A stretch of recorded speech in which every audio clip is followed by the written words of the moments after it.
Hey, how's it going? It's Ethan with HustlePaintball.com, and today we're doing the review of the Tippmann A5 paintball marker. I've also got a Tippmann A5 response and a Tippmann A5 with a Hall Effect electronic trigger frame. We're going to talk about the differences, and we'll help you decide which one you want to get. So let's take a closer look, and I'll show you some of the differences. So the A5 Basic doesn't have electronics or air assist in the trigger frame. It's pretty straightforward. It's semi-automatic. You pull the trigger, it fires. You pull the trigger, it fires again.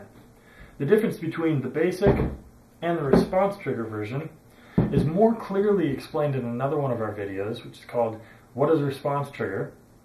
But the external differences you can see, there's a small piston behind the trigger, and on the back there's a little bit more plumbing. That is so the extra air from each shot can go in, hit that piston, and cause a response motion. I really recommend checking out that other video if you're not super familiar with what a response trigger is and how it works. Finally, we have the A5 with the Hall Effect electronic trigger frame. As you can see, there are several different firing modes. The selector switch allows you to switch between each one. And the reason it's called the Hall Effect is because there's a magnet on the trigger, and when you pull the trigger, the Hall Effect sensor picks up the presence of that magnet and it fires the gun. It's a super light trigger pull, and also there's some fancy firing modes in here like turbo mode, which after you get firing at a certain rate per second, it will fire when you pull the trigger and fire when you release. So unlike all the other trigger systems there are for the A5, this one's definitely the fastest, and it's one of my personal favorites. So for ease of viewing, I'm just going to do this review once. I'm going to do it on the A5 Basic, because the trigger frame is the only difference between the basic, response, and the Hall Effect electronic. All the internals, all the external features are all the same. So they all come with this 8-inch barrel. I'm going to remove that and put it aside. I'd like to point out some of the other cool features. Got a rear sling mount, rear sight, front sight. On the top, we've got dovetail rails. Can't see them really that well, but there's not much to see. This front handle here, or foregrip, is adjustable. You can move it forward and backwards slightly. It's very comfortable. This stainless steel bottom line hose is super durable. Comes standard with the single trigger, but is upgradable to a double trigger, which is especially good on response and electronic models. Your safety's right here, and if you can see all these push pins make it really simple to disassemble the gun. So I'll show you that in just a second. On the back, I'd like to talk about the cyclone feed system. If you're not familiar with it, this is an autoloader that's integrated in with the gun. Now, as you can see, it will feed paintballs for you. It has this piston on the side that allows you to manually advance it forward. This hose right here runs into the piston, and when you're firing and the gun's aired up, this will feed as fast as you can pull the trigger, whether or not you've got a basic, response, or electronic model. This is a fantastic hopper that's been integrated in with the gun. Tippmann did a great job. This is a super nice feature because you don't have to spend $60 or more on a fast auto-loading hopper. So I'm going to start by pushing out these push pins, and we'll separate the body halves, and let's take a look on the inside. We're going to fast forward through all the boring stuff, like me unscrewing screws, but we will slow down to point out some important things. I'm actually going to start by removing the ASA, or air source adapter.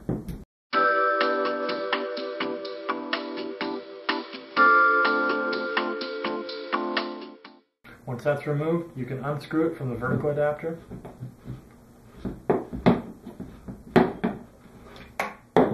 You can get that out of your hair. These push pins can be kind of tough, but the more you do this, the easier it'll be.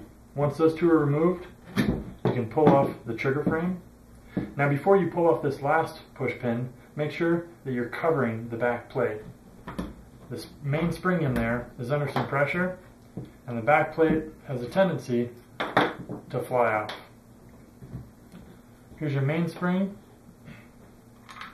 You can put out the spring guide.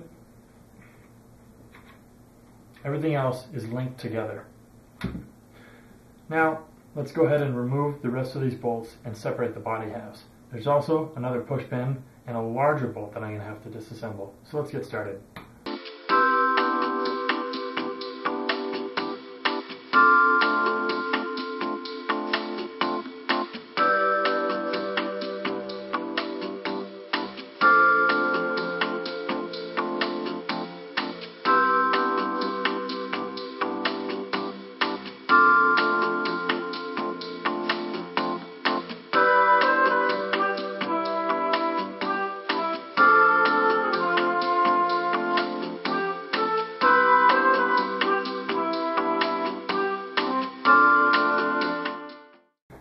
Now that we've got almost all the screws out, there's a couple things I want to point out. One, you'll need a different Allen wrench for this. And two, you generally will need to slightly loosen the foregrip in order to easily pull apart the body halves. So I've got all the bolts removed from the receiver, and the foregrip's been loosened a little bit. So I'm actually going to pull out this sight, and you can carefully separate the receiver halves. I want to point out something real quick, but I'm going to prop this up so you can see it better. This right here is a barrel adapter, and it pops out. What it does is, of course, our A5 threads, and on the back it's shaped similarly to, actually identically to the A5 flatline. This is what you need to remove if you're going to be installing a flatline barrel. So looking at the internals, we've got our ball detent here, got our cocking handle here, of course the cocking handle spring, rear sight we've already touched on. Here's your striker. This entire assembly, let me move the bolt out of the way and show you. This entire assembly here, that's all the power tube.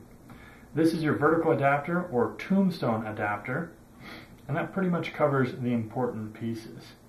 Now I'm going to point out that this orange piece, the ball detent, needs to be installed the correct way. This way is oriented correctly when the gun is oriented as such. Make a mental checklist and make sure that that is always installed when you put the body halves back together. This has a way of flying out and disappearing, and if that's either installed backwards or not at all, you're going to have a lot of issues with breaking paint and double feeding. So let's actually get this put back together.